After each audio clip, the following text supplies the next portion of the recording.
Okay, let's bring in former special assistant to President Trump, Roma Devaravi, and also 2016 Deputy Trump campaign manager, also the author of Trump America First, David Bossie.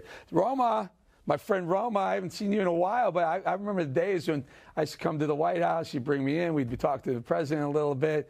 You know, it was a different time then, but what's going on with this? Here we are. There's Roma right there before one of our interviews.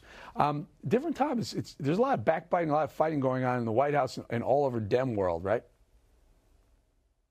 Yeah, Eric, there's a really large issue that we're seeing from the current White House, and that's the amount of lies coming out of it. It's really unfortunate that the American people now not only have to fact check the media, but they have to fact check their current president, their current press secretary. Everything that's coming out of this administration seems to be a lie. According to the current White House, there's no crime, the border's secure, inflation doesn't exist, the economy's booming, seniors have money in their pocket that they never would have had otherwise. There's millions of lies coming out of this administration. And truly it's concerning, but at the same time, it makes me very hopeful for what we're going to see in the next couple days on Election Day. The American people know what's happening in reality. They know what's happening in their homes, in their communities. And so Joe Biden can lie as much as he wants. He can hide from the American people. But at the end of the day, they know what's happening in their lives, and they're going to vote based off of that come November 8th. No doubt, no doubt. And all they seem to have on the left, Dave, is this whole idea of election integrity, election deniers. Okay, well, what about inflation? What about gas prices? Let's play a soundbite from Ron Klain today saying, well, hey, we're giving you one more warning, or else whatever happens after the elections, it's your fault. Listen. The president decided a few days ago that it was important to issue one final warning on this issue to make very clear, to leave no doubt, that we have people out there still peddling the big lie. All right. Hey, Bossie, you got your final warning from Ron Klain. How does that make you feel? Oh, ooh, I got Eric. This is a terrible place that we are right now in America. We have so many problems, and we don't have serious people in the White House. It requires serious people, and these folks are not, and they're election deniers, and you know, this is and they're interfering in the election that's going to be taking place on Tuesday. And what I mean by that is, the White House, in conjunction with the mainstream media, are doing everything they can to suppress the Republican turnout. That's their goal. Whether it's the Jim Crow laws and racism, it doesn't matter. And by the way, the White House press secretary herself is an election denier. Let's make sure everybody understands what we're talking about here. So it's going to be a big day on Tuesday. How big? I can't wait to see. But Joe Biden's presidency is going to come to an end legislatively. Yeah, on Tuesday. Allow me to jump in here real quick, because I want to play a soundbite from The View. Stop 35, folks. It's The View calling the GOP a cult. Listen, take a listen. For me. Can I just say one other thing? Yes, you're not voting for Republicans. You're voting for a cult. Remember that.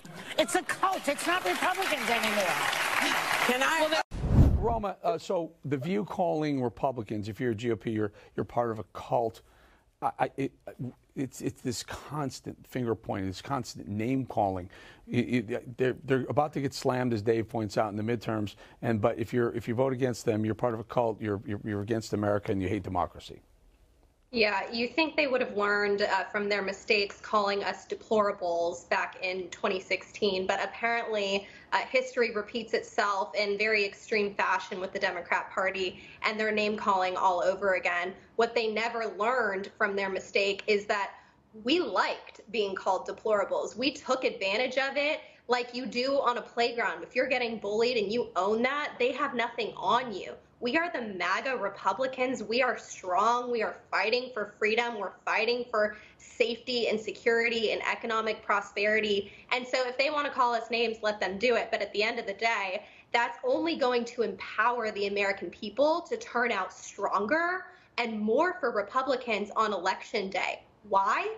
because name calling doesn't matter. If you truly take a look at what's happening in the world, there are going to be tons of independents, tons of Democrats, all voting Republican. Roma, before I go to Dave on this, there's a big stat that the Wall Street Journal posted that there's a huge swing from white suburban women. They're moved 27 percentage points. They're 15%. They went from 12 Democrat to plus 15 Republican recently, and that's phenomenal. It's a huge shift. What do you attribute that to? For Roma.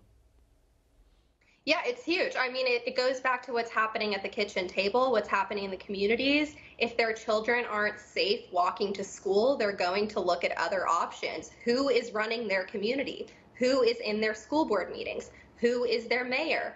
Who is their congresswoman or congressman? And so they're paying attention to their family first. And this is something that Bossie worked on with President Trump every single day when he was on the trail back in 2016. It's still something that we're focused on. It's still a priority for the American people, and it's not going to change, which is why you're going to continue to see more and more suburban women voting Republican. Okay, Bossie, I'm going to put you on the spot here. When's he going to announce? When's 45 going to announce? Yeah, what time is it? None of us know. We all know, I think, that it's going to come, but I just don't know when. I think it's fairly imminent. But let me just say, Roma is exactly right on the name calling, and that's what they've devolved into. But they're calling us MAGA Republicans, all Republicans, MAGA Republicans. And they forget, I think, what MAGA stands for. MAGA stands for making America great. And that and all Americans should want that, and all Americans should want to be associated with that. So that does us no harm, and that's what they're going to see on Tuesday when this massive red wave. Got it. Got to go, guys. We're always good having you both on. Rome with the days. I long for the days of that White House, Trump White House. We had so much fun in those. They're coming back. I see Bossie in the hallway. Rome would be like, "Let's go over here." Good time. Well, they're coming back. All right, Roma Ravi and also Dave Bossie. Thank you so much.